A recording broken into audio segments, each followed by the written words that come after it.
David is learning much about God as he endures life on the run. In chapter 24, he had a chance to kill Saul, but his conscience was bothered when he cut off the edge of Saul's robe. David realized he could not avenge himself by stretching out his hand against the Lord's anointed. He learned that God would be the one to avenge him.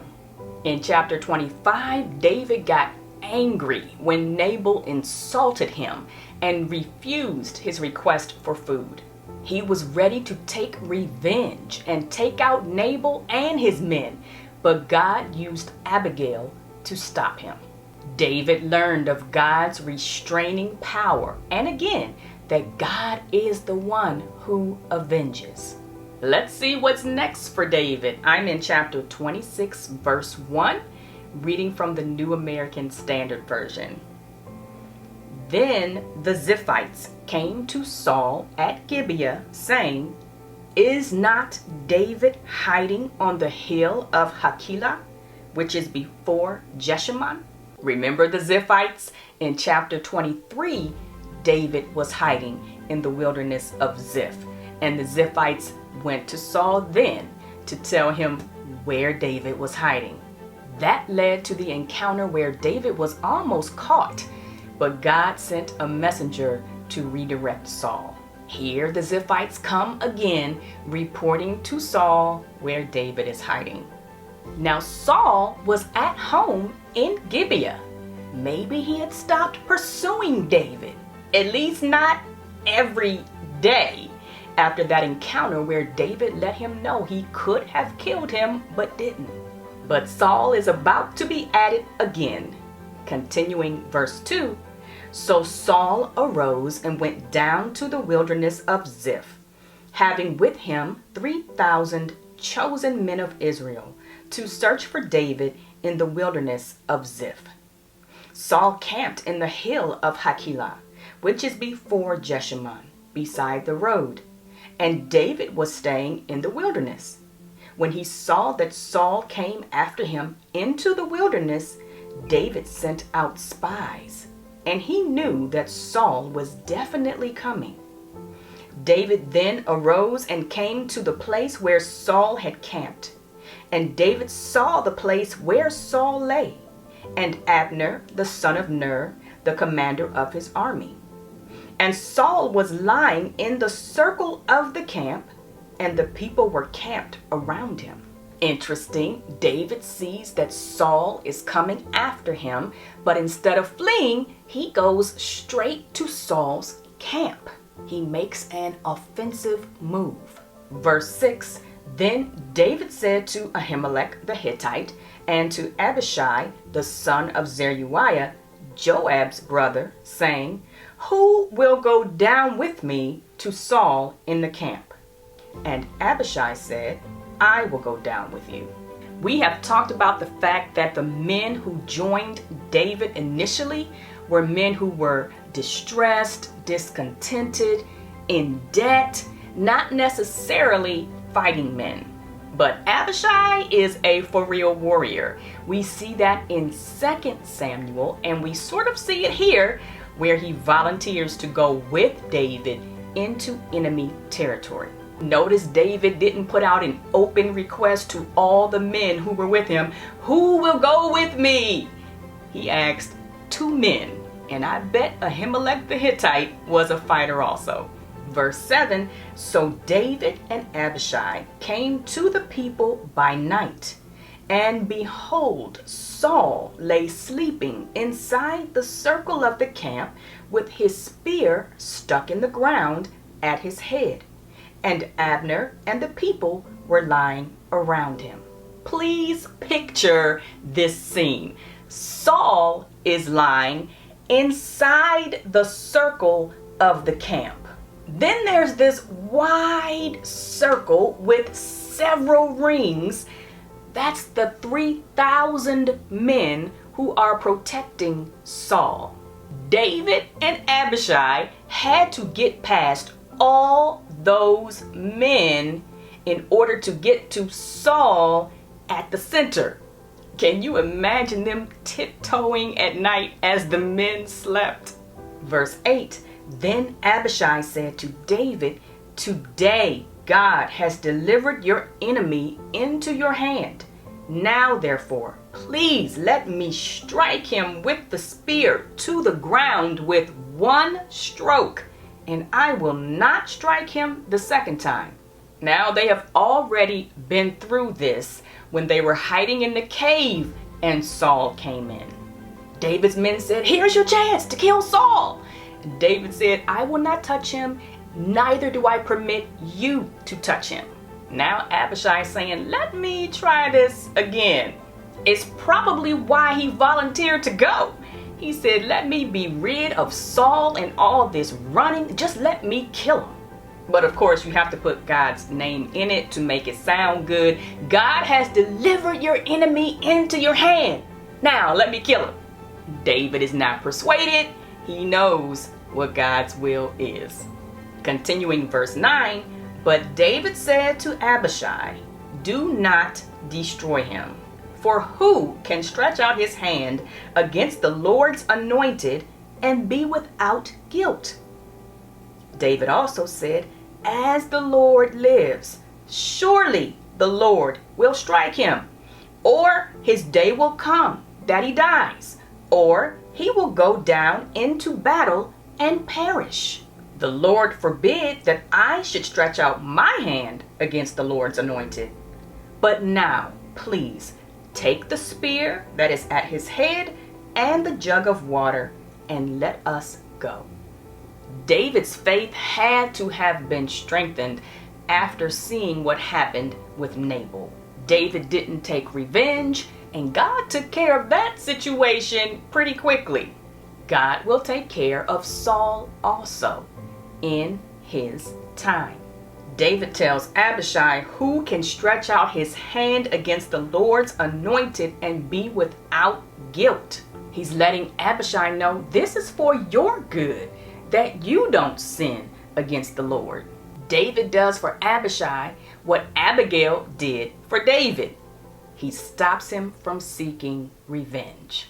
Verse 12, so David took the spear and the jug of water from beside Saul's head, and they went away. But no one saw or knew it, nor did any awake, for they were all asleep, because a sound sleep from the Lord had fallen on them. I hope we never lose awe of the sovereignty of God and the power of God and the protection of God. One verse like this is what keeps you clinging to God when you know what he's able to do. Continuing verse 13, then David crossed over to the other side and stood on top of the mountain at a distance, with a large area between them. David called to the people and to Abner, the son of Ner, saying, will you not answer, Abner? Then Abner replied, who are you who calls to the king? So David said to Abner, are you not a man? And who is like you in Israel? Why then have you not guarded your lord the king? For one of the people came to destroy the king your lord. This thing that you have done is not good. As the Lord lives, all of you must surely die, because you did not guard your Lord, the Lord's anointed. And now see where the king's spear is and the jug of water that was at his head. So David, once he is at a safe distance, calls to Abner, the commander of the army. Abner is charged with protecting his king, and David lets him know how close King Saul came to death. So close, they've got his spear and jug of water. You know Abner is saying, how in the world did that happen? That is impossible. But God, continuing verse 17, then Saul recognized David's voice and said, is this your voice, my son David? And David said, "It is my voice, my lord the king." He also said, "Why then is my lord pursuing his servant? For what have I done? Or what evil is in my hand?" We know that David has asked him this before. "What have I done? Tell me my sin." Also, the last time they met, Saul was weeping, telling David, "You are more righteous than I. May the Lord reward you with good." So David's asking once again, "Okay, so why are you pursuing me?" Continuing verse 19, still David speaking. "Now therefore, please let my lord the king listen to the words of his servant. If the Lord has stirred you up against me, let him accept an offering. But if it is men, cursed are they before the Lord. For they have driven me out today, so that I would have no attachment with the inheritance of the Lord, saying, 'Go, serve other gods.' Now then, do not let my blood fall to the ground away from the presence of the Lord. For the king of Israel has come out to search for a single flea, just as one hunts a partridge in the mountains." For David, life on the run has many consequences, and this is a huge one. He can't partake of the blessing of living in the land that God has given them. This land was set apart for the people of God. This is where they worship God according to the laws that God gave them. David says he's been driven out. It's tantamount to being driven from the Lord. Continuing verse 21, "Then Saul said, 'I have sinned. Return, my son David, for I will not harm you again, because my life was precious in your sight this day. Behold, I have played the fool and have committed a serious error.' David replied, 'Behold the spear of the king. Now let one of the young men come over and take it. The Lord will repay each man for his righteousness and his faithfulness. For the Lord delivered you into my hand today, but I refused to stretch out my hand against the Lord's anointed. Now, behold, as your life was highly valued in my sight this day, so may my life be highly valued in the sight of the Lord, and may he deliver me from all distress.' Then Saul said to David, 'Blessed are you, my son David. You will both accomplish much and surely prevail.' So David went on his way, and Saul returned to his place." So once again, it appears that Saul's heart is pricked. He says he has sinned and that he has played the fool and committed serious error. And he might be sincere in this moment, but David has heard this before outside the cave. And yet here was Saul again with his 3,000 men coming after him. So even though Saul says, "Return, my son David, I won't harm you," David knows he cannot trust him.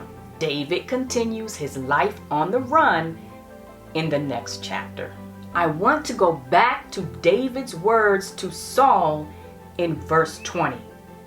"Do not let my blood fall to the ground away from the presence of the Lord." Psalm 27 comes to mind, where David says in verse 4, "One thing I have asked from the Lord, that I shall seek, that I may dwell in the house of the Lord all the days of my life, to behold the beauty of the Lord, and to meditate in his temple." One thing David wants.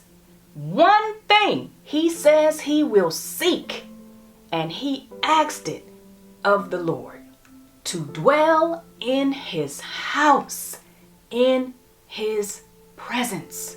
Is that the longing of your heart, to dwell all the days of your life in the presence of the Lord? To behold his beauty, his majesty, his goodness, to meditate on who he is, what he's done, all that's revealed in his word? That's the heart of this study. To behold the Lord, to dwell closely with him. And like David, we can ask that of the Lord. Lord, cause me to dwell richly with you all the days of my life. And if you don't quite feel that longing in your heart, you can ask that. Lord, make this a strong desire of my heart, that I would want to dwell closely with you. May our joy, our strength, our satisfaction be found in him.